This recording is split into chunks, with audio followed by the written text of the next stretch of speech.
All right, we're back, everybody. Steak and Potatoes Podcast, episode 3. Let's jump into it. All right. Drea and I, had a discussion about this podcast, and we both agree that it comes out really well when we're both doing it. So, Drea decided to come on and be the co-host. Drea, you there? Hi, everybody. Happy Tuesday/Wednesday. Yep. So, we're going to jump into it and just go ahead and go. We have to make like a new graphic for the podcast since... Well, not a new graphic, just like alter the graphic a little bit. Yeah, because it just has my name as the host on the bottom, so we're going to have to change it. Yeah, it's going to be officially... the Drea and Adam podcast. We got last week, we had our friends and loved ones listen to it, and we got like a lot of positive feedback on us, our, like podcast chemistry. Exactly, both of us together. Mm-hmm. Yeah, I agree. Everybody thought, that it was a good podcast. People were very supportive, and people listened to it, and I appreciate everyone. I want to thank everyone for listening, giving feedback, supporting our podcast, because it really means a lot to us. Absolutely. As well, we just made a new channel for our podcast specifically. We're moving on up, people. We're definitely moving on up. It's a little bit more professional, yeah. To have your own channel for it. So, look for it, on YouTube, subscribe, pound that subscribe button. Yeah, like, subscribe, comment, do all those awesome things. All those things, and then we can continue to make this content for you guys and have fun with you. So, Dre, why don't we tell everybody what we've been doing? We've been like changing our diet lately. We're both. Well, I think we should start off by talking about yesterday, and what we did. What you decided to come out with me and my best friend. Just give a little, recap of our evening, I guess, our, fun evening last night. We ended up seeing one of my best friends. We went out. Originally, Adam was going to go to the studio, but luckily for us, his plans fell through, and he decided just to join us. And we went down to Santa Monica, 3rd Street, and it was awesome. We had so much fun. Absolutely. It's kind of like a ghost town on Monday, I noticed, but I like it that way. I don't like it. In terms of like Santa Monica, yeah. Because like usually it's like, especially 3rd Street, is like everybody goes there, walks around, and then Monday night, it was like, we went really late, so it was like pretty shut down already. But it was nice. Yeah, I honestly, I like it a little better that way, when instead of there being like a million people that are just being, some people are good, but some people are cool. I don't know. I guess that's kind of douchey for me to say what's good or cool. I guess it's just my opinion. What do you mean some people are cool? You know what I mean? Like, there's certain people that are out and about, just in general, that are pretty obnoxious. Kind of like when we went to the grocery store later that day.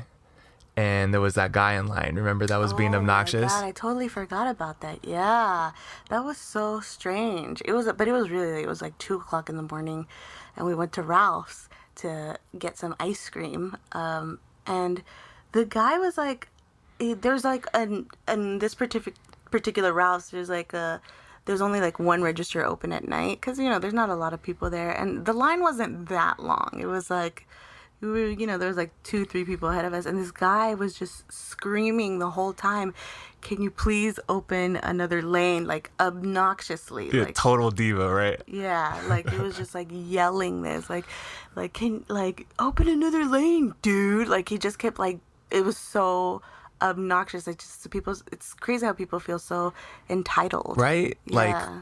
Like don't you know who I am? Like they're royalty. The poor cashier guys, like they're working overnight. Like it's him by himself. Like I'm sure he's like, he doesn't, like the last thing he wants to hear is somebody complain that the line is too slow, and he's like busting his ass just trying to like make $1, put food on the table, you know? Exactly. I mean, I totally sympathize with him because I've had, I've been in customer service with previous jobs. I know what it's like to be on the other end, and it sucks. It sucks so bad. Yeah, it's like, it's very surprising now how like, crazy people are. Like, most people are insane.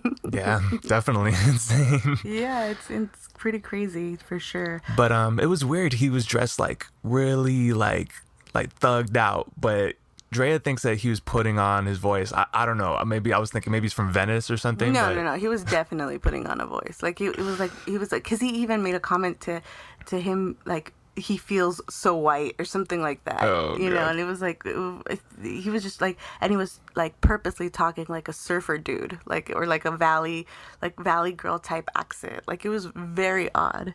Yeah, it was weird. Where people come, to the store, like the 24-hour store at like 3 a.m, you get like all the ghouls and goblins that come out, like Thriller out of the bushes or wherever they're coming from. There should be like just like a whole reality show based on the fucking weird people that come out at night. Honestly, there really should be. That would be a genius idea. The zombies that come out at night. We need to copyright that, Drea. Yeah.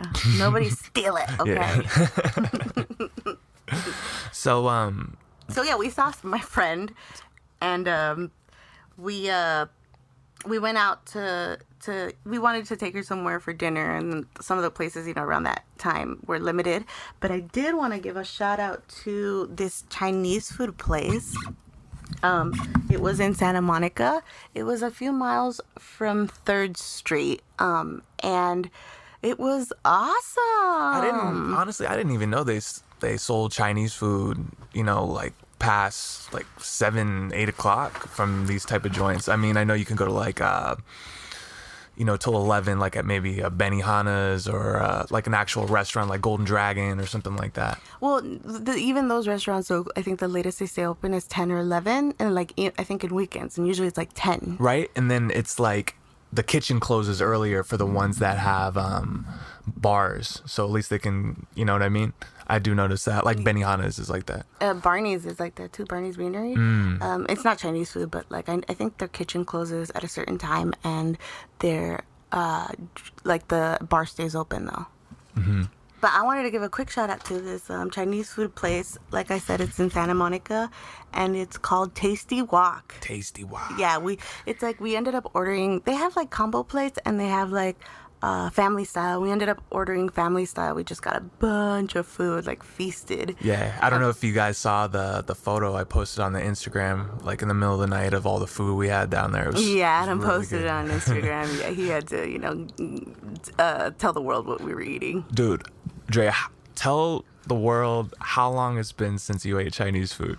Oh my God. I think it's been like probably close to 9-10 months, and my Chinese food is like my favorite food. Like, I love Chinese food. Yeah. I could always have it, always. It's really good, so good. I mean, we were so excited for the Chinese food. We were like dancing and like making all these noises, and our friend was like laughing at us so much because how excited we were about the food. We don't mess around when it comes to food. Yeah, I kept repeating like I was a broken record. I was like, I'm so hungry. But it was very good, and the service was excellent. I really liked the lady that was working. It was like one lady. It was like a family type restaurant, and like family owned, and I think it was like just one lady up front and maybe one dude in the back. And she was so nice. Very, very, very good customer service. You could tell. And she was working really hard. She was doing like food delivery service at the same time, like while, serving us. So. Yeah, there's a lot of Postmates and Uber Eats deliveries coming in there because it's late. So it was like, and they stay open until 2 a.m. So I want to give a shout out to Tasty Wok in Santa Monica. Tasty Wok. Yum, yum, yum, yum. Definitely yum, going yum, back yum, for yum. sure. Absolutely. So, do you want me to go in and talk about, what we've been doing and about our weight, the weight stuff? Sure, we can base that since we were just talking about food. Let's talk about our diets. You have a good point. Nice segue there. I like that. So we both have been changing our diet. We're on like the 0-calorie drink type thing, and it makes a huge difference. Well, I started earlier this year trying to do something about my diet. I feel like I've always been a thick girl, but I started crossing over to like Huff and Puff. What we describe as Huff and Puff status, where it's like, it's definitely, you should, your clothes don't fit anymore and you should probably do something about it. Exactly. And we get Huff and Puff because like once you get a certain weight, I mean, I'm not fat shaming or anything, but once you get a certain weight, no, that's like just facts. Like once you go to a certain weight, it's going to be hard for you to do stuff, you know? Like breathing. Like breathing. Yeah, I guess. Yeah. But yeah, it is. You get tired easier. I'm sure anybody who's gained weight will attest to that. Like they will say that sometimes things become harder, Yeah, absolutely. I've heard even people refer to like tying their shoes as sometimes a struggle when they've gained a lot of weight. Yeah, it's true. My dad has weight issues, so he's can definitely vouch for that. Yeah, it can be hard for some people. Food tends to be like stimulating, so people want to do it. Yeah, they get stimulated by food. So if maybe you're depressed or if down on yourself, you sometimes turn to food. A lot of people, they turn to food, and I think it's kind of like I got to a point where I was like, I need to do something about this. Like it's getting kind of out of control. And so what I started doing was I joined Weight Watchers, because I had previously joined Weight Watchers a long time ago, and I did lose some weight. And I started with joining Weight Watchers this year and really giving it a chance and really like putting my all into it. And I ended up losing, that and exercise too. I ended up losing 30, 40 pounds. Yeah, that's amazing. Yeah, a lot of people have noticed, told me that they've noticed a huge weight loss in me. And it wasn't easy, but it's definitely, when people say that they want to lose weight, I always suggest Weight Watchers, because the great thing about Weight Watchers is you can eat anything. It's all about portion control. The program now, though, like they encourage you to eat healthier and live a healthier lifestyle. They they're more about color foods. Like your food shouldn't be like, I never thought of it like this, like bad food tends to be one color. Like if you put it together, like pizza and like chicken nuggets and fries and all, they all have like that brownish color to it. It's like a brown, like if you ever seen like I've seen it on like the internet, like they do food comparisons and like health, like people who promote health, they always say like, go for the color foods, like look how colorful like vegetables are, as opposed to like fast food and like food that's not good for you. And it's true, if you put them side by side, it's like bad food is all this one like brown, grayish, weird color. Because it's like processed corn and wheat and yeah, stuff it's like that. this weird color. Yeah. And then when you look at vegetables, it's like a rainbow. Yeah, absolutely. I mean, you still can have too much of a bad thing. I mean of a good thing. Like literally, you can overdose on water. There's people that have died during like hazing rituals in the colleges for drinking too much water. So it's just about having a balanced diet, and the biggest thing, like cut off those like processed sugars, like the high fructose corn syrup. That's what you were touching base on. Is what really helped me the most was I was a person who was drinking 5, 6, 7 Coca-Colas a day. Like never drank water, never, and juices with like a lot of sugar in it, like a lot, like just like the worst of the worst. Like literally, she would drink so much sugar, I swear to God, like instead of bleeding, it would just be like Kool-Aid. Yeah, Kool-Aid would just pour out of you, and she'd be like, "Oh yeah," Yeah, it's like it was like you could just cut me open and I could serve a party. It's a party. Yeah, it's a prom. It's a prom. Yeah, that's what I used to do. But one of the first, when I started Weight Watchers, one of the first things I looked up was juices, because like, if you look, like if I sit down and I don't really eat that much, like I eat little portions, like, but what I do is I drink a lot. And so I think a lot of my weight was coming from those sugars. And I would look up, Weight Watchers has an app where you could look up points because it goes on a points value system where you're allotted a certain amount of points a day, and it basically, like, each food, whatever it is, it could, from oils that you used to cook with to whatever your meal might be that night. They all go through they're all assigned a certain amount of points. And so what I did is and you have to, like, document everything. That's the one thing. But with the app, it makes it easier because you could just scan your food now and it documents it, like, really quickly. It's super convenient. And also you could check how many points items are, right? Yeah, it tells you the points, the portions, like, everything. It's awesome. And so I'd started scanning, like, my drinks, and my drinks were just all these empty calories, like just crazy, like, amount of points for, like, half a cup of juice. So I was just like, I need to do something about this. So I turned over to 0-calorie drinks and Crystal Light type drinks, and it helped me lose a lot of weight. It did. And people don't even know this. Even Gatorade is somewhat bad for you. I mean, it'll give you energy, let's say, and you'll perform better in sports. But it's also, if you look at it, it's high fructose corn syrup. That's a sugar. That's a processed sugar, I knew that Gatorade wasn't the best for you. Yeah. So, that's how I started. And right now I'm kind of plateaued, though. I've been staying right here at this 30-40 pound mark, I'm sure, like, I was walking more before, though, to also, to more exercise. Yeah, You're to add more, to my, burning more weight loss calories journey, daily. right?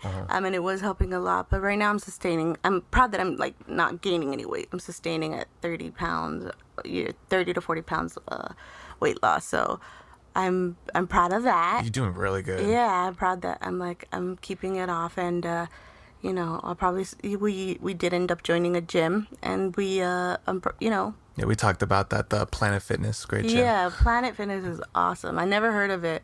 I went out of the state for a while, and I heard of it when I was in another state, and I decided to join.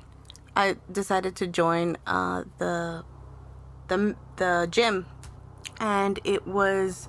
I never had heard. Like I said, I never had heard of it before. It was called Planet Fitness, and dude, the membership is crazy cheap. Like, it's like, I think I paid first month and, like, last month basically, but the Black Card membership is $20 a month. Yeah, like we talked about it on the last episode about how we just got a great deal there, and it's amazing. Oh yeah, I guess I must have forgotten that we did mention it last time. But yeah, so joining Planet Fitness and doing Weight Watchers has helped me. But I'm very jealous of you, Adam. I have a fast metabolism. Adam, man. every I don't know what it is. every day I talk to him, he's like, I lost 4 or 5 pounds, and I'm like, you bastard. Yeah, it's like I'm trying to put weight on, but, like, good weight. But this is the first time in my life too that I've really just, like, stuck to water mostly, and I don't drink, like, any empty calories as well, and I don't really drink too much juice. So it's like a crazy effect on me. I mean, I'm getting bigger, like, I'm getting more muscle, from working out and everything, but I'm, like, leaning out, like, pretty quick, man. Like, I'm already, my 6-pack's already cracking right now. It's like, it's crazy. Yeah, when I first met Adam, he had a 6-pack, and then I showed him my ways, and my feast ways, and he did end up gaining a little bit of weight, and he had, like, a little belly, but it didn't look bad on you. It actually looked like, you looked. A lot of people would tell you that you looked healthier just because you tend to be more lean. I think a lot of it, how, my face kind of looked a little sucked in when you first met me, is because I was always dehydrated. That was the big thing, like, when, I don't know if you guys ever seen, like, when fighters get weighed in, their face gets sucked in because they're so dehydrated. That whole process with the fighters amazes me. I saw, like, a little mini documentary of how they cut weight the day before their weigh-ins, and oh my God, is it, like, I don't know, like, I know that they have set regulations now because you could die from the way that they're sweating. They do, like, the sauna, and then they take, like, hot jacuzzi baths, and, like, they're just, they wrap themselves in, like, plastic. Yeah, there's, like, this plastic sweatsuits plus towels over you, and then they put, like, almost like like a bicycle. It's called an Aerodyne, where you can move with your hands inside the sauna at the same time. Like literally, there's been people that their legs, they can't even unstraighten their legs because their legs cramp so hard from it. And also their liver starts failing. Like people have had to drop out of fights because their liver started failing and stuff like that. That's crazy. Yeah. Like, I mean, one of the ones where I started to be interested in looking into it was a picture that I saw of Conor McGregor at a weigh-in. He looked like a tweaker, right? And then the day after, or once he was about to fight, and he was like the change his body went through was insane. Like you said, he looked like a tweaker. Like he was unrecognizable almost. And then the next day he seemed fine. Yeah, that's like, imagine losing like 10 pounds in water weight. Just how your muscles are just zapped, and then gaining it all back, all that water weight, and filling back out like the next day. That can't be good for your body. That's like one of my personal hells. Like just being that hot and sweaty. Like, I would probably go insane. I would. And also, you have that sticky phobia. You know, that wouldn't help either. Sticky, no. Yeah, no. I definitely would not like anything about that. I couldn't do it. I couldn't do it. No. Well, I mean, a lot of the fighters, they do it because they feel like they want to be a certain weight, like muscle-wise, like heavy. And then when they cut the water weight and they bring it back, they're stronger. Like they have more strength. You know what I mean? In the fight, as opposed to just being naturally at that weight, you're not as strong. What do you feel about that? Like about cutting weight and then being more weight than in your actual fight? I mean, there's a long history of it in wrestling, like collegiate wrestling. It is true. You will be stronger. It is true. It's not healthy for you, but also there's drawbacks to it too. Kind of like in the Floyd Mayweather Conor McGregor matchup, like Conor gassed out because it kills your stamina. Of course. When you do that much of a dramatic change in your body that quickly, but you're stronger. So if you can... No, but my question is more like, do you kind of look at that as cheating? Because they're not really that weight when they're fighting. I mean, that's the question. I mean, that's why they're starting to do more regulations, so that way you don't cut that much weight. So what they're going to do is they're going to check your blood levels and see what your hydration is in your blood levels. So that way it's not too big of a drastic weight cut, or else they'll recommend you to fight another weight class. Like literally they forced some people to fight in other weight classes if they miss weight 2 times in a row. Oh, I didn't know that. Yeah, they almost suspend them for one fight from that weight class. Wow, I had no idea about that. Wow, that's crazy.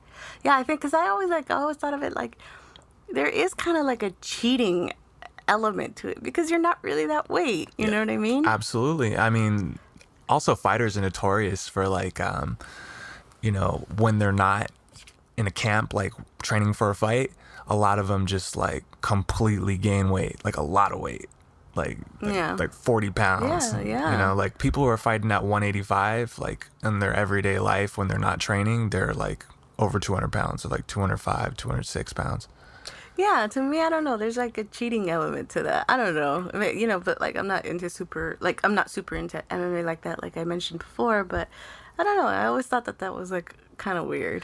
Well, they're talking about bringing in new weight classes, so that way it'll stop people from cutting as much weight. Oh yeah, that's interesting. That would be a good thing, I think. Because it's such a big jump. I mean, if you think about it, 170 to 185, that's 15 pounds, dude. Yeah. That's a lot of weight. Yeah. Yeah, definitely. So. And then it's 185 to 205. That's 20-pound jump. Yeah. That's a lot of weight, man. That is a lot of weight, yeah. So what ends up happening, a lot of fighters, they don't know where their place is, their body, their frame and everything. So they end up, wanting to cut weight.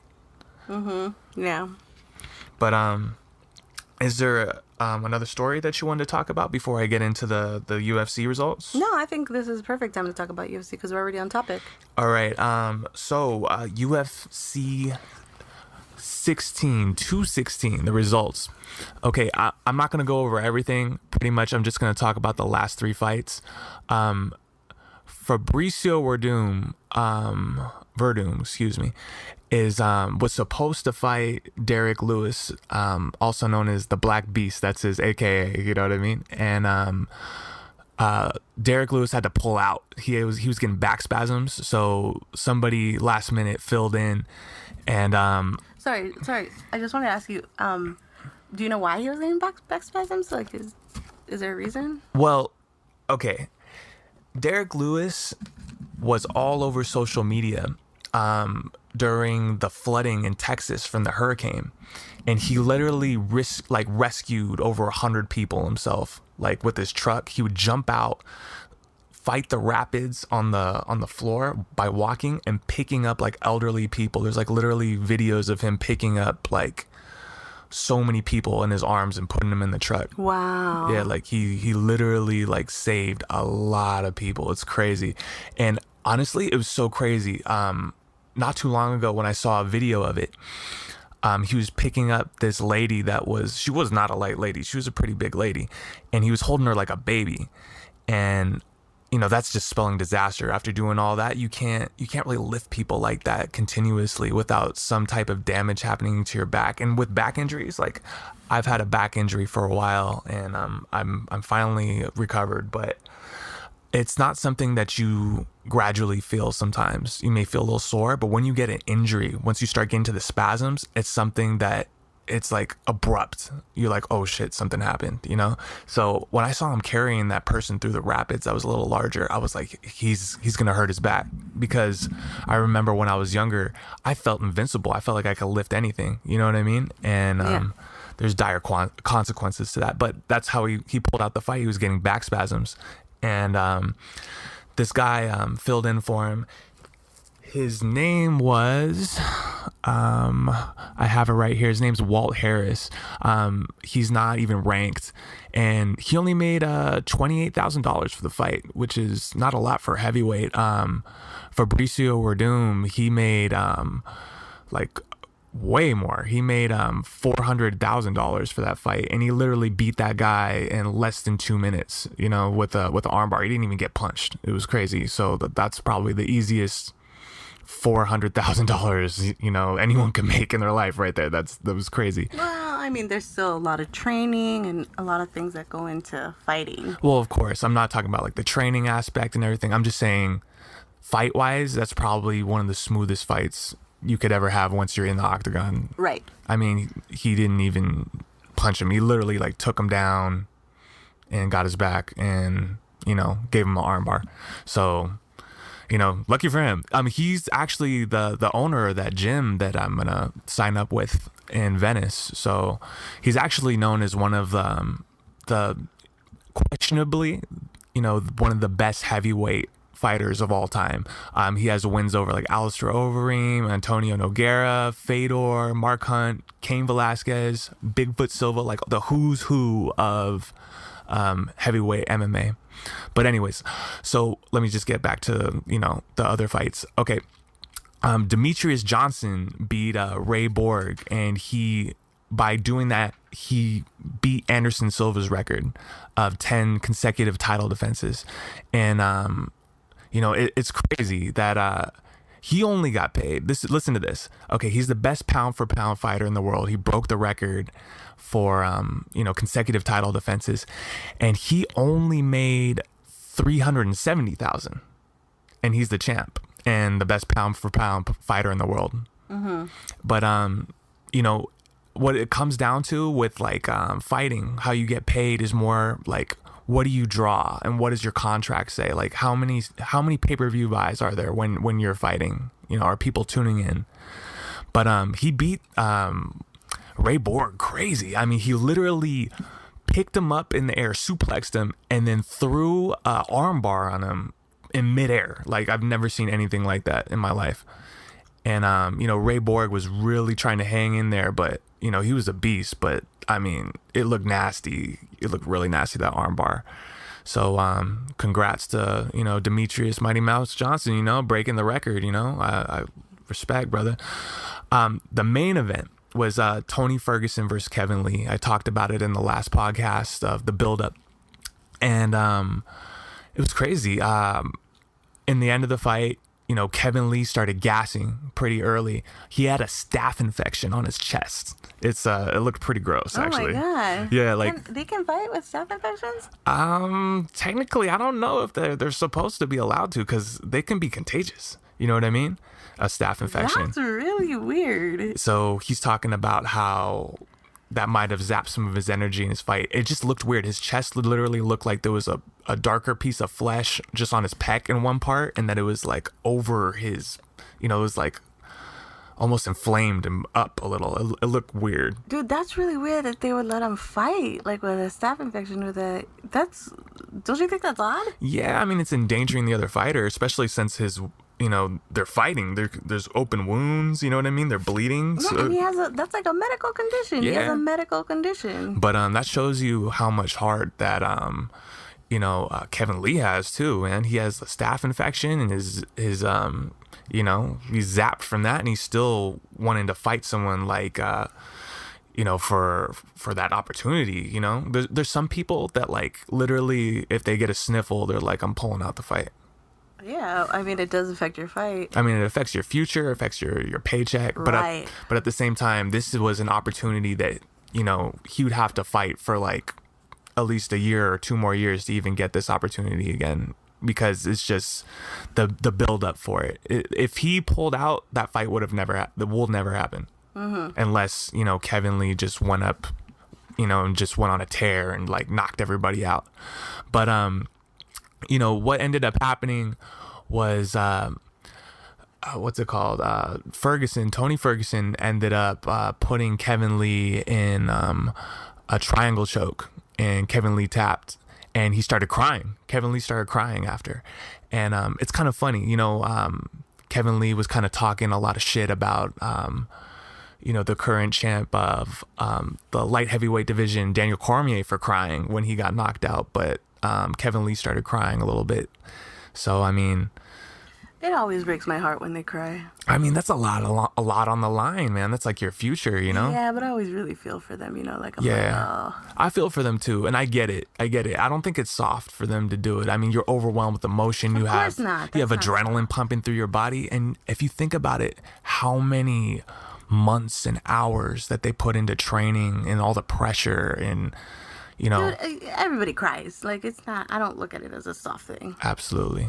Everybody has, emotional reactions, and it's only natural to have an emotional reaction during that time, because that's, like you said, they put a lot into it. That's hard work, and it's true. I mean, whether you win or lose, you might have a emotional reaction to it. People could cry from winning, people could cry from losing. Absolutely. I mean, here's the thing. There's still a lot of meatheads in MMA. They're not all meatheads, but there are some meatheads in there, meaning like they're just trying to be tough guys. So they're like the type of guys like even if they start crying and tears start coming out their eyes, they're like one of those type of guys that are like, stop crying, man, stop crying, you're a man, and trying to like stop themselves from crying, and then tears are coming down their face, like, yeah. or like they're like, I got something in my eye. yeah. My allergies. Exactly. Like, something about this air out here, man. Yeah, seriously. So that was UFC 216, man. I really enjoyed it. It was a killer card, and if you haven't checked it out, try to check out some highlights online. It was great. Oh, well, that's good. Cool. Thanks for letting us know about the MMA news this week. So I wanted to talk a little bit about more about our week. I work for I do some work for a food delivery service that's pretty popular. I'm just going to avoid names just, out of respect of everyone, but I wanted to tell some interesting stories that happened to me, while I was on duty doing this job. And one of my favorite things that ended up happening, and I wanted to mention in the podcast, was I met like a fellow podcaster who's like been my inspiration, and like it was so he had ordered some food and I had to go deliver it to his house, and I was so like, I never get starstruck, but I was so starstruck when I saw him. I was like shaking, and Do you think you get more starstruck meeting that guy than like any other celebrity? yeah, like I said, I don't ever really get starstruck. But when like I had a physical reaction when I saw him, and I ended up telling him like, I just in a very respectful way that he, encouraged me to continue podcasting or to start podcasting. Yeah. And Sounds like a little sexual tension there. No. I'm just joking. I'm just joking with you. It wasn't like that. It was just like it was more like, meeting your hero. Okay. So I was like, I told him like, thank you so much, for doing what you do. And, I wanted just to let you know that you inspire me. And he was so nice about it. He was very, like, I know like when you're podcasting or, like a celebrity or semi-celebrity, you don't want to really hear it all the time. Absolutely. You want to have your own personal life separated from your entertainment life. It's like you want to turn it on and turn it off, and sometimes you don't get that luxury. So, I try to always be very respectful. And I was, but I had something in me, I had to tell him.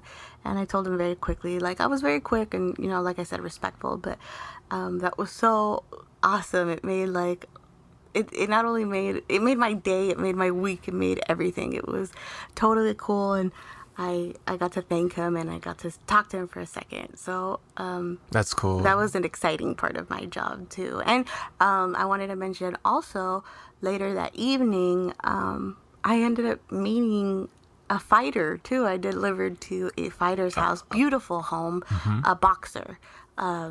Pretty famous boxer. Really famous boxer, yeah. And he was wearing his. The only reason I didn't, I don't, like I said, I don't really follow that world. But the only reason why I ended up knowing that he was a boxer is because he came out in boxer shorts, like his boxing shorts. Boxer shorts or boxing shorts? His boxing shorts.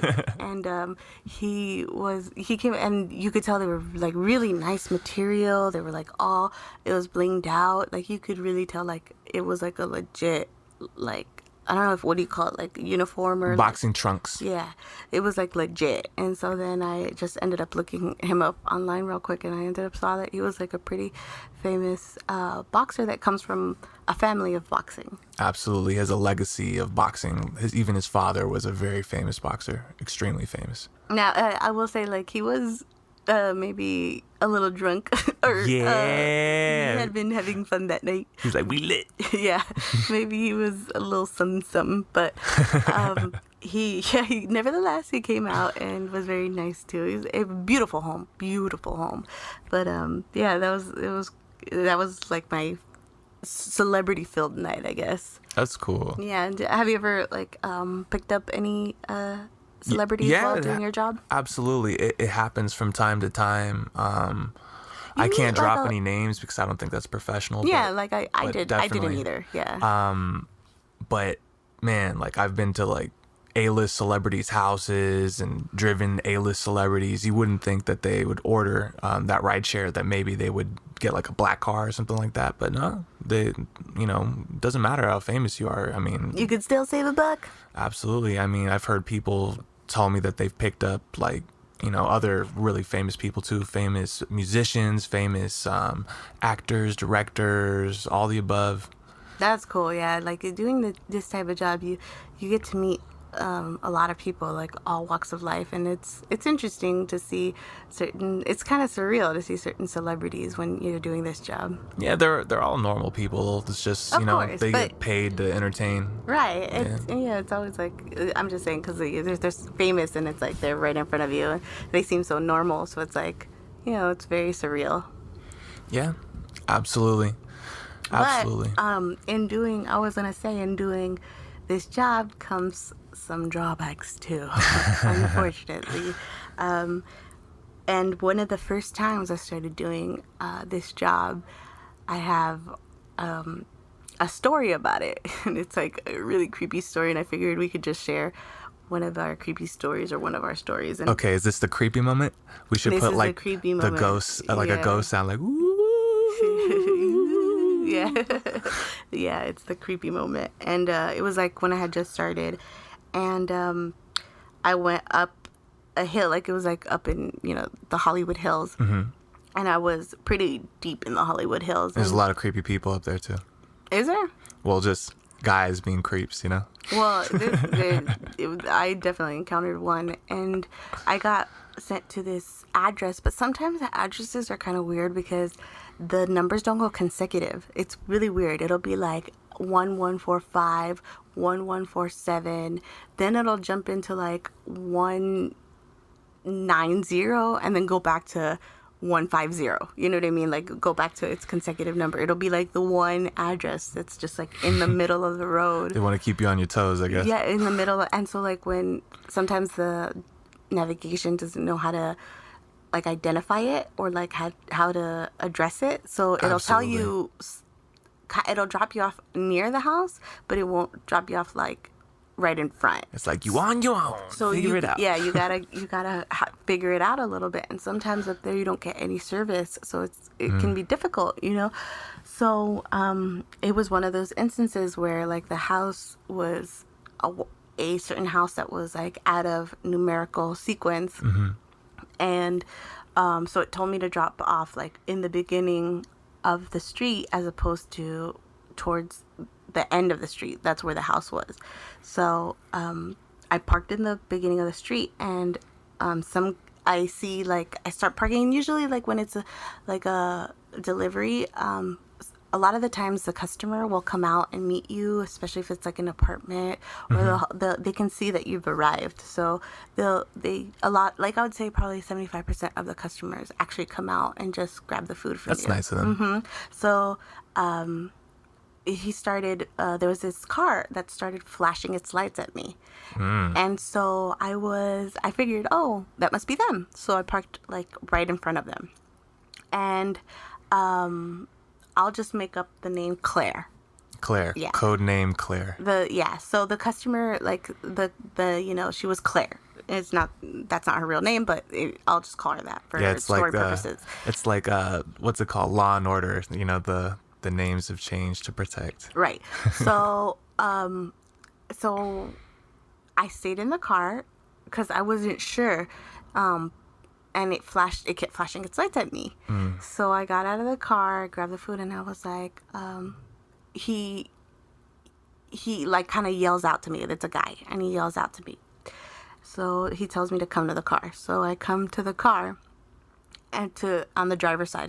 He was the only person on the driver's side, and he goes, "She's inside," and I was like, he's like, "You're gonna go through this." He's like, "Do you see that little alley right there?" And it was like a little alley, or like a little alley. It was dark. It was very dark. He's like, "Go through the alley. There's gonna be a door on your right. Knock on the door, and she's there." And I was like, "For Claire, right?" And then he was like, "Yeah, just go." And then so I walk in, and I'm like, "What the hell?" I see, and it's really, really dark, and I'm about to knock on the, or I feel kind of sketch out. So I come back out. I think that's what happens. I come back out, and he's like, no, go through it. And I was like, one more time for Claire, right? And he was like, yes, just go through the door. And I was like, he's like, just go through there and knock on, she's waiting for you. This is like a scary movie. Yeah. And I was like, and when he was saying this, when I had first gone to the side, I got the strongest whiff of alcohol. Oh, shit. Like I got drunk from the smell, and we were pretty far. God. We were pretty far from each other, but I was like, he was just like oozing it out. He had dragon breath. And so then I go again towards the alley, and it's so dark back there. I literally have to turn on my flashlight, and I'm about to knock on the door when like one of the street lights goes on. And for some reason, that stopped me. And so I was like, you know what? I don't want to knock on this door. This is really weird. It's really dark back here. You could see the city, and it was just like, it didn't seem right. And I text the customer. I just had to call the customer. And I'm like, hey, I saw the gentleman outside, and he told me to go through the side of the house. But the he I was like, I'm not sure if I should, knock on the door or not. And then she's like, what are you talking about? And I was like, your friend, he met me outside. And she was like, there is no friend, and I don't have a side of the house. So I was like, she's like, there is no side of my house. It's just, it's just a house. There's just a front door. And I was like, holy shit. Yeah, so, like, I'm just waiting for the little guy in Saw to come out on the tricycle, right? Yeah, and I was like, holy shit. So I'm like, I like quickly start running out. Like, I'm like, oh my God. And she was like, are you okay? And I was like, I don't know, this guy, he keeps telling me to go. And then so like I come out like all startled, and he was like, I told you, go back in there. Like, he starts like getting all mad. He's like, go back in there, knock on the door. And I was like, no, this is not for that. And then I kind of like, I'm on the phone with the customer at the same time, like trying to talk to her so that she can stay on the line with me, because I was like really scared at this point. And the guy starts to follow me a little bit. And then I'm like, no, this is not for that. And then he was like, and then he looks at me all extra strange, and he's like, are you sure? And I was like, yes, I know, 100%. I run in my car, lock the door, and turn right around. And it was like, but it's like, the whole experience of it was just so creepy. Like, I was so thankful that light came on, and like that I stopped from knocking on that door. It just, everything about it just seemed off. Yeah. And luckily, like I said, I tried to keep the woman on the line, Claire, on the line, so that, and then she was like, are you okay? Like, I finally met up with her, and she was like, I'm gonna come outside so that you could see me. And she's like, are you okay? And I was like, that was the weirdest thing. Like, I don't know, like, that guy seemed really off, and who knows what could have happened, you know what I mean? Like, you just don't know, like, and another person might have done that and could have gotten possibly hurt, but, or kidnapped or something. Right. He could have been around the corner with like some chloroform or something. You never know. Yeah, it was really Jesus. odd. It definitely was, and it was it definitely scared me. But I was thankful that, the customer stayed on the line with me, and I was able to get out of there fast. Yeah, you had like intuition about that. Yeah, I had a definite intuition, yeah. So that was my creepy story, yeah. Mm-hmm. Do you have any doing your job? Sometimes creepy things do happen, but I do have one story I can talk about. It's not so much that it's creepy, it's just it ended up being kind of a messed up situation for me at my job. I actually, they had to do an investigation about it. Oh, that's never good. Yeah, absolutely. It sucks so bad. I can't even tell you. So, okay, I'm driving rideshare. I'm in Manhattan Beach. Okay, there's like this festival or some type of something going on where they're closing off all the streets. People are all dressed up and getting all drunk and crazy. So, what ends up happening, somebody calls me, all right? So I drive over to the pickup area, and it's this girl and her boyfriend and her boyfriend's friend, and they start getting into an argument before they get inside the car. I guess the guy still wanted to party, but one of the guy's girlfriends wanted to go back home, and she was drunk. I mean, they were lit. Yeah. That's never good. Yeah, absolutely. It's a recipe for disaster sometimes, because it wasn't like, hi, how you doing? It was like, hi, how you doing? Like, really, like, loose-lipped, so I knew I was in for it. So I'm driving. She's talking to me, telling me about her life and everything. I'm just trying to get her home without hoping that she doesn't puke in my car. And she's like, oh, no. And I was like, what? And she's like, oh, I had this backpack full of wine bottles. They were like open wine bottles, but I guess they just had corks in them. And she had it on the seat, and it spilled all over my back seat, all over. Oh my God. And it was like a pink wine, like almost red wine. So right. I started freaking out. I'm like, crap, man. Like, I'm thinking in my head, like, I'm not gonna be able to get this out. Like, it's going to be a struggle. How am I going to pick up more people? So she even starts freaking out. And she started saying, doesn't Uber charge? Don't you guys charge a lot of money if something happens back here? Like, if I throw up or anything like that? And I said, well, don't worry about it. I'm just going to get you home. And you know what? I'm gonna go to a gas station and I'm gonna, try to clean it up and see if it stains. Right. So she was in a really bad mood because, she was probably thinking, I'm gonna charge her. She's gonna end up getting charged for it. So I drop her off. I like how she spills it and she's in a bad mood. Yeah, that's what I'm saying. Sometimes people, like they make a mistake. It's kind of like that guy, like if you were like driving and then there's that one douchey guy that cuts you off and then you pull up next to him and then he flicks you off like you did something wrong. You're like, what the hell? People are so stupid sometimes. Road rage. So anyways, so what ends up happening? I go to the gas station. I clean it up. It doesn't look that bad. Like there literally, if I took a picture of it, like there's no stain, surprisingly. Like I soaked it up enough and got it early enough, and my upholstery, the color of my upholstery, for some reason, it didn't make it shadow or anything. So I just continued on with my day. I just started driving. I kept driving and picked up more people and stuff like that. And then I went home. Mind you, that's very nice of you that you didn't make a big deal and that you tried to say that, Well, to be honest, if she did leave a stain, I would have reported it. You know what I mean? Right. But they asked for evidence, pictures. And what am I going to do? Take a picture and be like, if you like change the filter a little bit, you might be able to see a slight shadow. Nah, like nothing. There was nothing like that. So I just continued going. I could still work. I soaked it up. It was cool. It was like, whatever, it's fine. You know what I mean?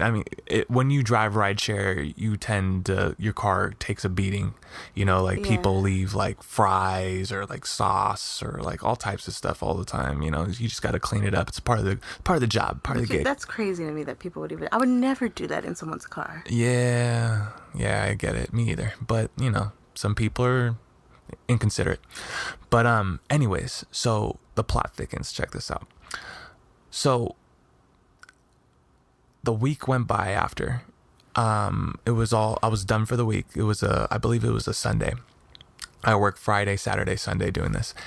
And the next week, right before I'm about to go to work, I get a notification that my account is suspended under investigation. What? Yeah. And I was like, what is this all about? So they're all cryptic about it. They won't tell me the reason. They want to talk to me in person about it. They don't want to send me a message about it, but I can't work.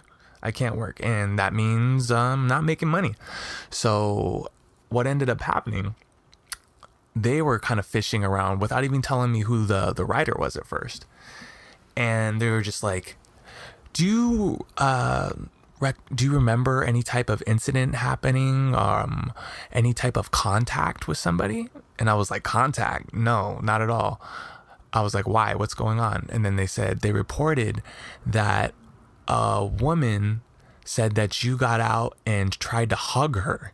And I was like, why would I do that? I'm working. I'm trying to make money. Like, that's ridiculous. Why would I want to get out and try to hug somebody? And then they started telling me more information about it, where it was and everything. And then they finally came out with it, that it was that girl. And then I told them the story, how she spilt wine in my backseat and that she was really upset. And I told her, don't worry about it. And I just dropped her off. So my guess is what happened is so that way she could kind of discredit my story, or maybe even get ahead of if I reported it and said that since she spilled wine in my car and all that, so maybe she was trying to find a way to get out of paying a $250 fine from spilling in my car. But I didn't even report it. So did you get out of your car at all? No, not at all. Not at all. I dropped her off and I just left because I was pissed. I wanted to go clean my car really quick because time is of essence when something spills in your car, if it's liquid, you know what I mean? So I wanted to soak that thing up and get moving. I wanted to make money. It was a surge too, like a huge surge. It was like 3.0. So what am I going to do? Like, am I going to I'd rather make like amazing money while it's still going. So I was stressed out. I boned out. I stopped and I, cleaned up my seat, So it was ridiculous. So they did some research and they talked more about it with the girl, and the truth came out finally. And you know, the rideshare service apologized to me and said that I have an amazing record. And Well, how did the truth come out? What do you mean? They did an investigation and they found inconsistencies in her story. So at the end of the day, you know, I got my account back reinstated, and they said, we knew that you probably didn't do anything because your rating and the comments that people leave, because I get a lot of comments about how you know, they felt very safe with me and I'm very professional and I go above and beyond and things like that. You know, like I try to be very personable and I just treat people like how I want to be treated. You know what I mean? I keep it professional though, like no contact. Like I don't want to, like, unless they reach their hand out to shake my hand or something like that, then there's no contact in between us, because that's my job. That's my livelihood. You know, I don't want to have any type of misconceptions happening. So that's what happened, you know, and that's what it's like to be a driver. It's like, it can be uncomfortable, you know, in situations, and you can be screwed over as well. Oh, wow. That sucks, dude. Like, you were just trying to be a nice guy. I mean, it's not even I was just trying to be a nice guy. I mean, she didn't know that I wasn't going to report it. You know what I mean?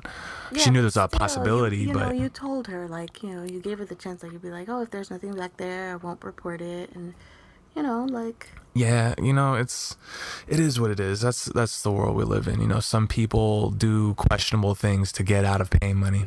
Yeah, that's so low of that person, you know? Absolutely. To accuse you of something like that, like, that's, you know, that could, like you said, that could have cost your job. Like, what an awful thing to do.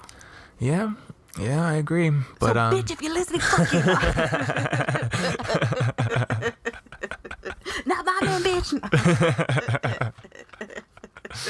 Yeah, it's crazy doing these like these app type jobs, right, where you're driving and doing things. It can be really sketchy because we get our backgrounds checked, but none of the customers get their backgrounds checked, and we don't even have a picture of what they look like or anything. So we're just, at least with me, when I'm dropping off people, when I'm in areas when it's dark, it's just like, okay, I'm sitting in this sketchy neighborhood with my doors unlocked and some strangers just gonna get in my car behind me. Right.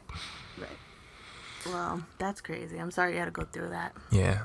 That was a big, like, Homer Simpson dough moment. That sucked. Yeah. Yep. Well, I think now we can, you know, segue onto the news. The news.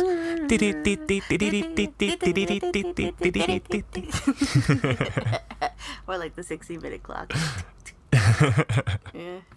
I did want to bring up today, wanted to mention the Harvey Weinstein story, Weinstein, from the Weinstein Company. It came as a shock to me because the Weinstein Company is a very reputable company. It's a production company, does a lot of big movies, and Harvey Weinstein got fired from his own company for how do you get fired from your own company? For sexual assault and sexual harassment. That's how you get fired from your own company. Yep, that's exactly how you get fired from your own company. You know, celebrities like Gwyneth Paltrow and Angelina Jolie have come forward and said that they were sexually assaulted by Oh, I didn't know that. Or there was some sort of sexual allegation with like actresses. Gwyneth Paltrow and Angelina Jolie have come forward, and I think I saw something about Terry Crews even coming forward and saying that they had experience. Is he like a casting director too? Then it kind of sounds like he's in charge of casting. Maybe he's in charge of production. So he's like abusing his power. Yeah, and then trying to like be creepy with these actresses. Right, you know, and it's like, you know, he has like, I guess this has been happening for a long time. A lot of people are coming forward because they want to, you know, stop it, basically. Yeah. I mean, that's disgusting. Right, and it's like it's definitely a big news story right now, and it's very surprising to me. Like, it is and it's not. It is because it's like, it's surprising how a lot of these big name people who have like these great careers get, accused of this. Like, you have this idea of the person, of how they kind of portray themselves, and they almost look wholesome sometimes, like some celebrities that have been going through it, kind of like Bill Cosby. I was just going to mention other people that were, accused of similar things are Bill O'Reilly, Roger Ailes. Roger Ailes is like was the CEO of Fox News. Bill Cosby, and even our president Donald Trump has been accused of sexual misconduct. Man, grabbing women by the pussy. Grabbing by the pushish. Yeah, with the S, the pushish. Grabbing people by the pussy.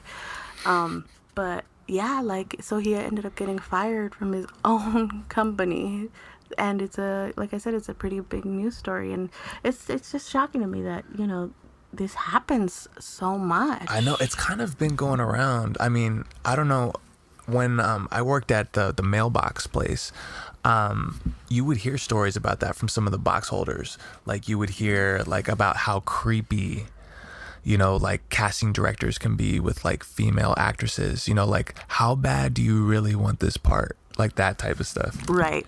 It's disgusting. I mean, yeah, it's like it's definitely an abuse of power. Yeah, absolutely. It's just, it seems like it's an ongoing thing with a lot of men with power.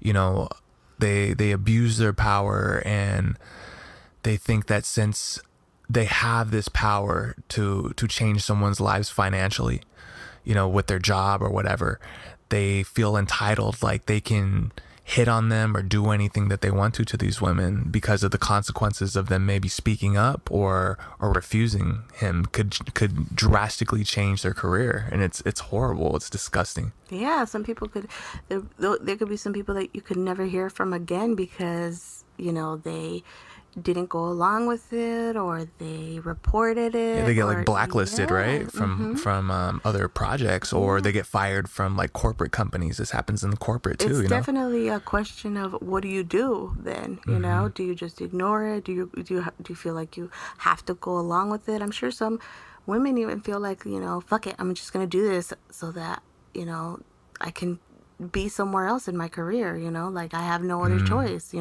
Like that fuck their way to the top thing that some women say to other women. Right, yeah, but it's like, it's definitely like it goes beyond just that. It's like fucking with your life. Absolutely. You know what I mean? Like, maybe you invested all this time, all this energy, you invested your heart and soul to be whatever it is that you want to be, an actress or whatever, working for this company, and you're put in a position of asking yourself, like, do I do this or do I not do this? Like, what are the consequences of either going through with it or not going through with it? Right, yeah. What would you do, Adam?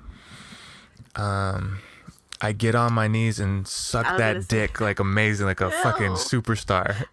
No, I definitely would. Well, that took a gay turn real quick. Well, if I was a girl, I'm saying. Yeah, if I was a girl. What? Not if I was a guy. Not if I was a guy. Let's clear that up right now. But yeah, I would I was sucking if it was a girl. If I was a girl, I would suck that tranny's dick right there. No, I wouldn't. Yeah, like what? Anyway, but yeah, I don't know. It's hard to say for me, like, because it's like it depends on what, like, the consequences are. Like, of course, but I don't know. I personally, I don't think I just could. But in all honesty, all joking aside, I mean, I would definitely be uncomfortable if I was a woman going through that. Yeah, it's awful. And I wouldn't just suck the guy's dick. I'm just being stupid. But, it's like the male sex drive is way different than the female sex drive. You know what I mean? It's like, guys, like, if you literally, sit on a carpet, lay down on a carpet that's too soft, like, on your stomach, you might like pop a boner, from that little bit of sensation on it. Right.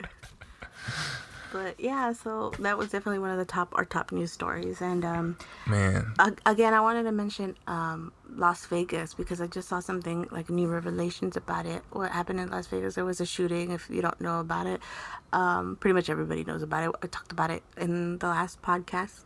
But there is now a report that's under investigation that the hotel knew that the guy was dangerous, or that the guy had guns Really? before the shooting started. Oh my And the God. reason they knew is because of Jesus Campos, which is a casino guard.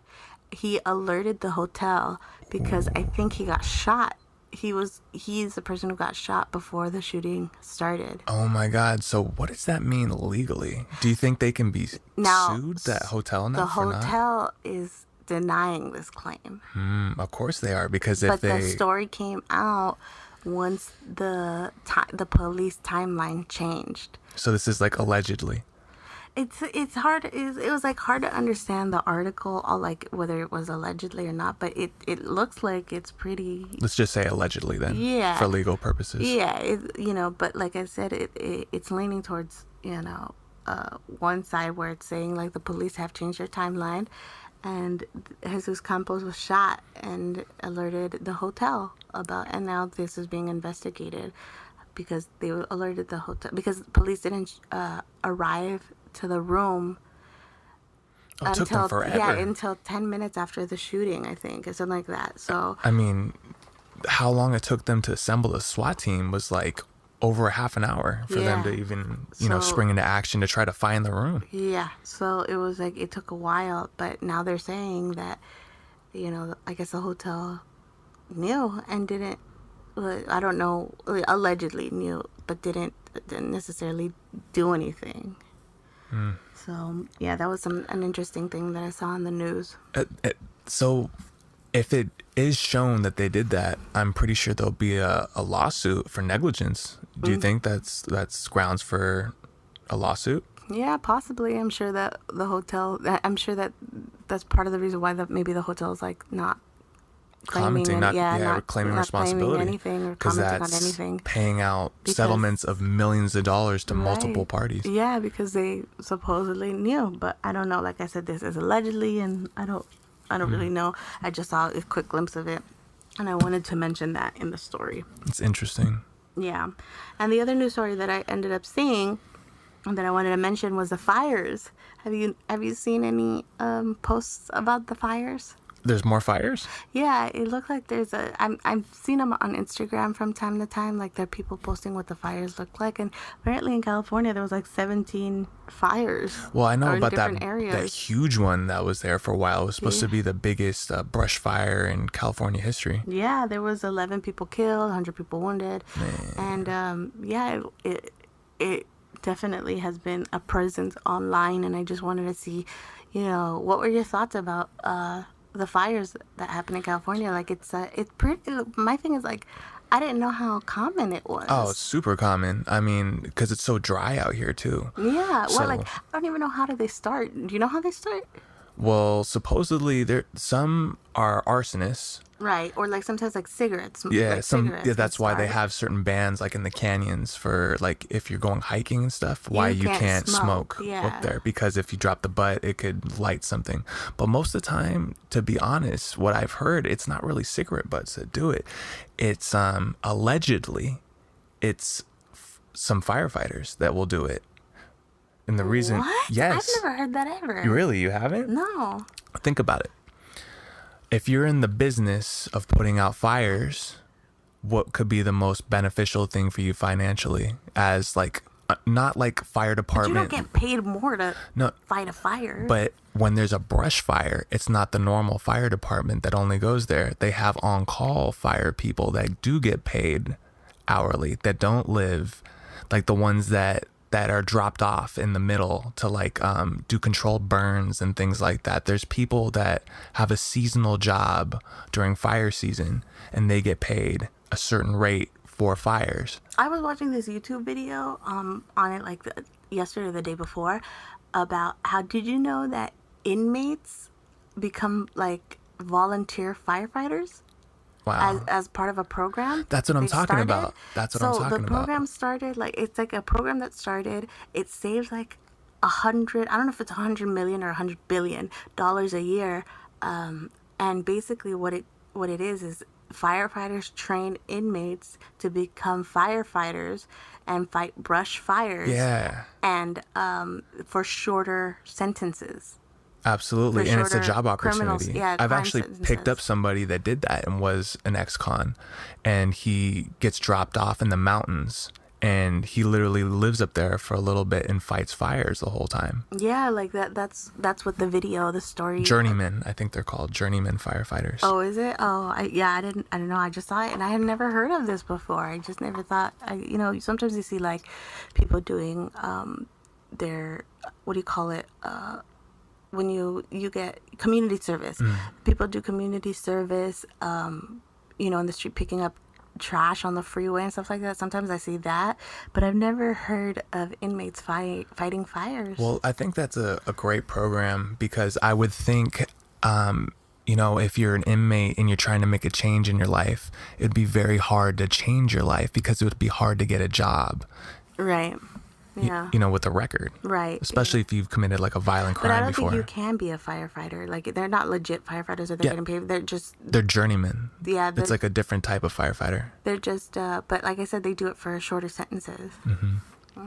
So isn't that interesting? That's Is that crazy? very interesting. Yeah, I was just like, I saw the video and I thought I should mention it on the podcast. Absolutely. I mean, what I was talking about how I'm not just pulling that out of the air. There's actual stories of, if you look up on Google, of somebody who was a journeyman firefighter that would set fires. Yeah. Mm-hmm. And put them out. I never heard of that before, but that's crazy. Wow. Yeah. So I wanted to mention that on this week's podcast. Yeah, man. Fires or some crazy acts of nature. Like, do you remember when the fires were happening out here and you could literally see them flickering over the hills? It looked like, like the end of days, like Judgment Day. Or yeah, that's what I was talking about. I've seen a lot of Instagram posts out with fires on it that literally look like you said, like the end of days. It's crazy. Yeah, it's insane. And I didn't know how common they were. So anyway, are we? Did you want to talk about anything else? Did you have any other topics for this week? Because that concludes the news. Yeah, no, that's it. So are we at that time now? My favorite time of the podcast. What's that? Would you rather? Would you rather? This is we're gonna probably try to do a game. I don't know if it's always gonna be Would You Rather, but we want to try to we talk about serious topics, especially in the news, and like we talk, depending on what topics we're talking about, it could be serious, it could be not, but we try to make it fun. Yeah, let's end on a light note, something uplifting. So we're gonna probably do a game or Would You Rather questions at the end of the podcast to have some laughs, like shake it off and have some laughs. Absolutely. So be a little goofy. Yeah, so are you ready? Yeah, Are you ready? I'm ready to go. Let's do this. All right. So I ended up looking again online for some of these questions, and I came across a BuzzFeed article that said the toughest games of Would You Rather that you can play. So these are, heavy-hitting questions, supposedly. So I haven't read through them. I just saw the first one, and I totally was like signed on, because the first question is probably like my nightmare. Give me your worst. Let's do this. So the first question is, would you rather be forced to wear wet socks for the rest of your life, or be allowed to wash your hair only once a year? Already it's like, see, I can't have my hair like, I don't wash my hair every day, but like after 2-3 days, like I have to wash my hair. I have to. Like, it's like, why is it that sticky thing again? Do you feel sticky on your head? I feel uncomfortable. Like, I feel dirty and very uncomfortable. So I have to wash my hair. So like this to me is like both of the worst feelings, like including like the sock thing. Wearing wet socks is awful. Yeah, it's disgusting. Like when you take them off and you're like peeling them like a banana off your foot. You take them off and you peel. Hey, my man, I don't know what to tell you. Like I sweat, things happen. Yeah, so What? I'm gonna let you answer. Oh, you're first. gonna put me on the front line of the battlefield first? Yeah, I'm gonna let you answer first. All right. So it's either not wash your hair for a year, that is just ridiculous. I think you would like dread up, or it would like harden into like a helmet by that time, right? Well, actually, your hair tends to go more greasy. That's what I'm saying. Would it clump together though?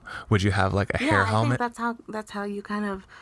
I don't think it hardens though. That's what I'm trying to say. It's more like oily. It depends if you get like goo in it. You'd have to have actual goo in your hair for it to like harden, right? Right. So, but yeah, it'd be more like just. But I think what happens if you don't wash your hair for a long time is I think it starts to dreadlock. That's what I'm saying. That's how dreadlocks form. But that's not hardening. It's just clumping. Yeah. The clumps. But I think that's if you don't brush it too.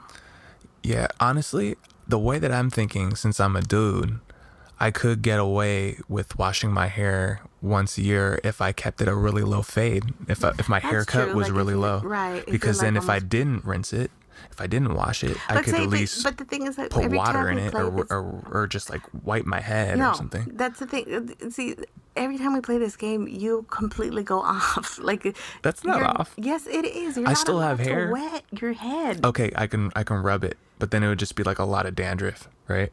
That would be like massive amounts of dandruff if you didn't wash your hair for a year. I don't know I don't know if that's a reason why you get dandruff though. Well, I'm just saying because your skin on your head won't exfoliate since you're not really washing your head. Yeah, but I think dandruff is like genetic thing. Well, yeah, it is, but also there's skin that flakes off your head. I mean, all your skin exfoliates itself. Not necessarily though. I don't think that that's like a reason why you get dandruff. Well, it's not the reason, but that is like. But you said your skin. But you asked me, and I don't think that's what I'm saying. Like. Yeah, well, of course, but I'm just saying like the skin. The skin does come off your head eventually. You know what I mean? So, God, I guess you can't. Would it always be? Would it always be like wet socks? Hold on, you can't change it by saying you're gonna put water in your hair or that you don't have hair. Well, you have hair. Yeah. And you can't wash it. I'd have to have the same hair that I have now. Yes. I couldn't do like a one fade. It'd still be hair. No, you're changing it. That's not changing. Yes, you never said that. Yes, it is. It's you have hair and you can't wash it. Or you wear wet socks for the rest of your life. Damn, that's pretty bad. I guess I would be the stinky hair guy. I think so too. Even though I get really uncomfortable with not washing my hair, I don't think I could live with having wet socks for the rest. Like, but you know, you still get a chance to wash your hair once a year. Well, you even got to think, you know, like if your feet are wet continuously, you can actually get this disease. A lot of war vets would get it. They get this disease where you lose control of your urination. They did it a lot in Vietnam, like a lot of these war vets. Oh, is that why like people do that thing where you stick, like if at a sleepover you stick someone's hand in warm water and they pee? No, but that is a pretty hilarious side effect of putting a hand in warm water. I mean, whenever I tried to do that, I was one of those kids that would like mess with people when I was younger, you know, like during the sleepovers, because it would be hilarious, you know what I mean? But whenever you put anything like shaving cream in someone's hand or like put their hand in water, most of the time they wake up and then they try to play it off. And then when you get really close, their eyes are like barely open, you don't know it. And then they slap you in the face with it and they get you with it. Is that what happened to you? That's exactly what happened to me. Well, what are you gonna choose? You're gonna choose that? Yeah, not washing my hair. Yeah, me too. Like I said, you can still get to wash your hair once a year. And that's better than the rest of your life. Yeah, having wet socks, peeling them off your foot. Yeah. Okay. What's the next one? Let's do. Okay, this one's a good one. Would you rather wear someone else's dirty underwear or use someone else's toothbrush? Oh.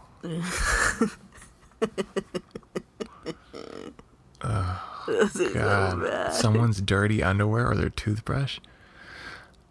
I mean, either way is pretty gross. I'd use your toothbrush or your underwear. No, someone else's. I hate how you try to change it always. Well, it just says someone else's. So it's a mystery. It's a mystery Yes, underwear, let's say mystery toothbrush. Mystery. Does the underwear smell really bad? How used is it? It's dirty. Like funk? It's dirty. It's got that like James Brown funk. Yeah. Yeah. It's pretty dirty. Whoa. Honestly, I think I would do the toothbrush. Why? Because when you're brushing your teeth, you're using disinfectant like mouthwash and things like that kill bacteria.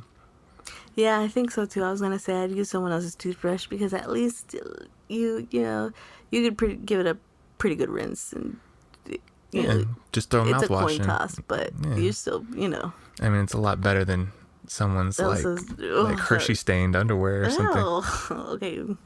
I didn't go that far. It's dirty, but not Hershey stained. Well, I asked you how dirty it was. It's dirty. You said funk. You said it got that funky. Yeah, it's funky, but not Hershey. And no one ever brought up Hershey stains. Is that what happened to your underwear? No, get out of here. Well, I'm just saying. I don't know. That didn't come to my mind. I'm not like a slug. I don't like leave a trail everywhere I go. Well, so yeah, I'm gonna go with toothbrush. Toothbrush. Now, here's the next one. Would you rather pee yourself in public once a week or shit yourself in private daily? Oh no. Oh no. Pee yourself in public once a week or shit yourself in private daily. I would pee in public once a week. Really? Yeah. Why? Because I wouldn't want to have shit in my pants every day. That's why. I think I would shit myself in private. Really? Because it's in private. Well, I mean, there's ways. You're going to be known as like the peer. The pisser. Yeah, the pisser. The wicked pisser. And I don't want to be known as no pisser. I think, in private, it's like, I know it's going to happen every day. I know, like, dude, it happens to people. It's like, it's probably to the elderly, it could happen daily. Yeah. Yeah. I could wear, diapers, adult diapers. I know it's going to happen. Well, I could wear adult diapers too. That's true. But no, but I'm still pissing myself. Being yourself in public implies, though, that people are going to see it and know it. Well, then on that flip side, then you would literally have like a hefty bag of shit in your pants, and you can't have a diaper then either. Okay, so no diaper. Yeah, diaper free. I still would shit myself in private. It's in private. I don't think it makes it any better. I mean, maybe it's less embarrassing because people don't see it or smell it. But you're gonna have shit all over your ass every day. Yeah. This is your life now. I'm gonna have a shitty ass every day. And you said what? Pee yourself? Yeah, I piss myself. I just let it go, Let it flow. At that point, you just gotta own it. You just look them in the eye and you're like, yep, this is happening. No, you don't have to look them in the eye. Yeah, you just stare at them. You just give them that look No, like, that doesn't need to happen. piss like a boss. Okay. How many more do you want to do? Let's do 2 more. All right. The next one is, would you rather run your tongue down a New York City sidewalk Yummy. or press your tongue into a stranger's nostril? To their nostril. Uh-huh. I mean, oh God. I would rather press my tongue against a person's nostril. I think I would rather too, because the streets of New York are dirty. Yeah, it's a lot more dirty than someone's nostril. Yeah, dude, like, if you think about it, like, there's like piss and like, dude, have you ever seen, it's like New York is like the city-wise, it's like, dude, like the trash, how it piles up. Have you ever seen that? Oh, yeah. It's so gross. And like rats go from trash bag, like you see crazy sized rats. You just got to think too, how many generations of people have walked on that exact slab of sidewalk? Yeah, the history behind it. It's like one of the oldest cities in the United States. So that's how many people. It was that sidewalk was there back before they even had like laws in place for, disposal of like bacteria, trash and stuff like that.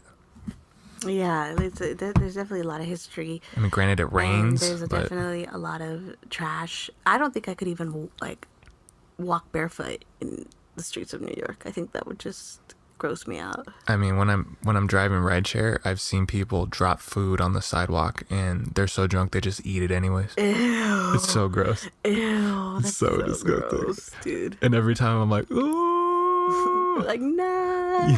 don't do it. It's like, damn. Like trying to talk someone off the ledge, that's about to kill themselves. Like, no. Or like when you're like watching a scary movie and you know that person's gonna get killed and you're like, run now. Yeah, you're like, run, bitch. Run, bitch. Like, no, don't go out there. No, don't do it. And of course, in the movie, they're all dumb. Like, what's that noise? They're all dumb, and they're like, it's usually a half-naked chick. Yeah, let me go investigate. With her titties out for no reason. What's that chainsaw noise and someone's screaming? Let me go investigate. It'll be like winter, cold as fuck, and she's like, oh, it's just so hot here. Like, I take out my bra. It's like fucking all nipple and titty, and they're like half naked for no reason. Yeah, all you see is like Tiggo bitties. Mm-hmm. Anyway, so you said nostril. tongue in the nostril, eh? Yeah. You're gonna be digging for booger sugar. Booger time. Yeah. All right. So this will be the last one. It's a good one. So. Is it really a good one? No. I saw it and I was like, I'm gonna ask this one as the last one. Would you rather immerse yourself in a bathtub of spiders or a bathtub of tobacco spit? Oh.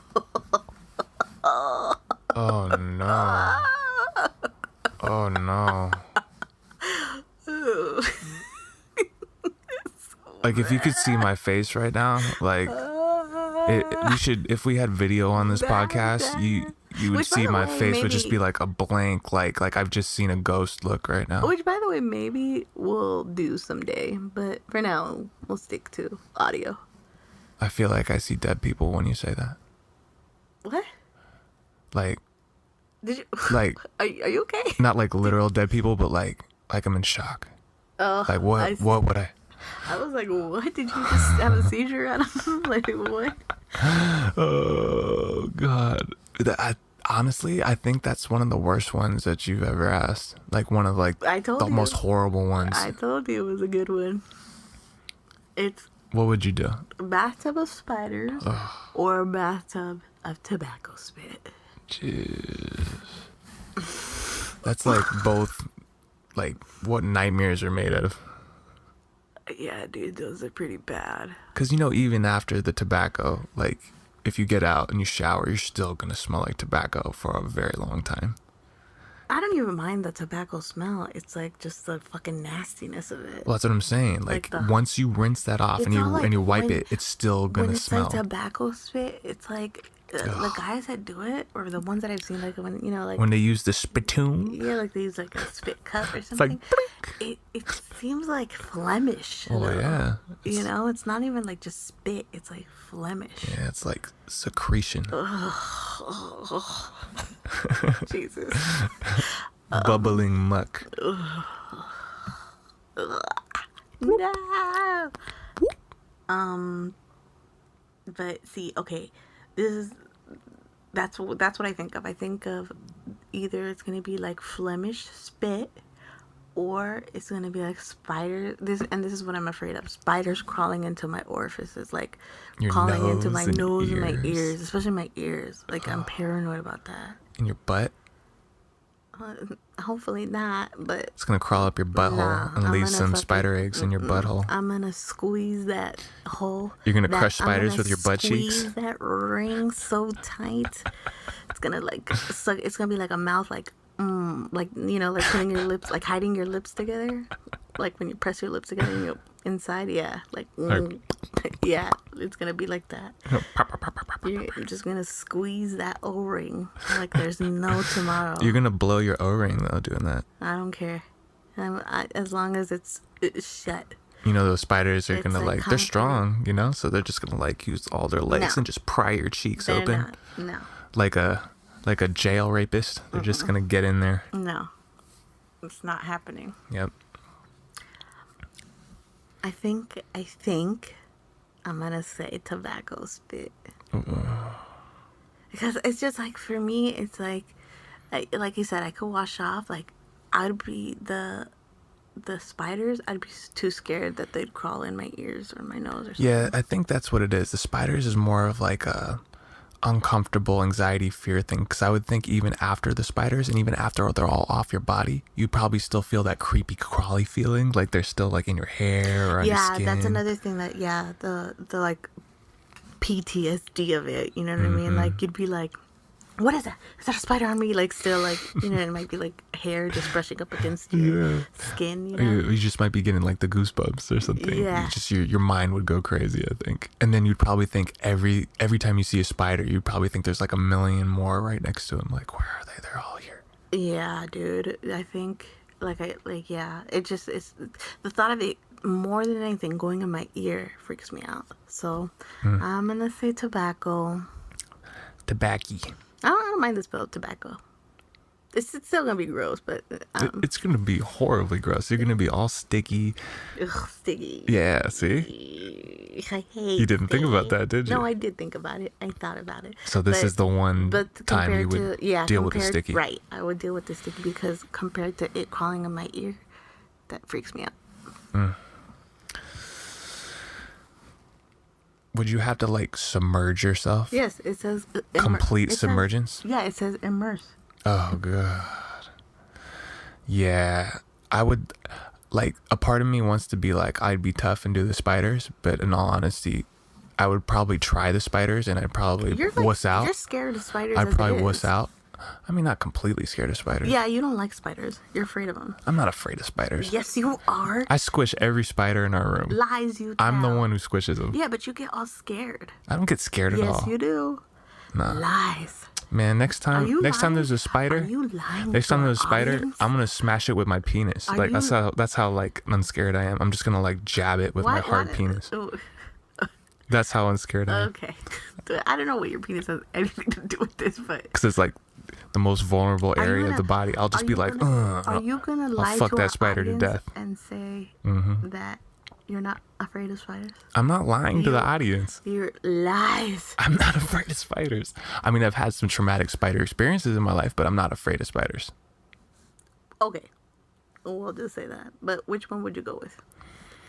Like I said, I'd probably attempt the spiders, but I'd probably fail. I'd probably freak out. But it'd end up me doing the tobacco probably. Yeah, I think that's the safer bet. It's just so gross though. It's gross. It's not fun. Is it like it's a not- collective tobacco spit? Yeah, It's like a different. whole Western saloons filled of tobacco. Right. Ugh. It's not just one person's. It's mystery. Mr. A cocktail. Oh god. Yeah. At least you don't gotta drink it. That would have been worse, I think, than But you have to go bathing in under- it. You have to go underwater. Yeah. Under spit. Not underwater. With a snorkel. You have to have a snorkel and go in there. No snorkel. Just hold your breath. Hope for the best. Yeah. Smell like a pine when you're out. The smell of like, what is it? Beechwood. What? You know how they have different flavors of like tobacco? They have like different. Oh, No, I didn't know that. Yeah. Anyways. All right, well, that concluded our segment for Would You Rather. That's it, everybody. Remember to smash that like button, smash us. that subscribe button. Subscribe us. We love you guys, and that's another episode, Steak and Potatoes. See you next time. We're out. Outer space.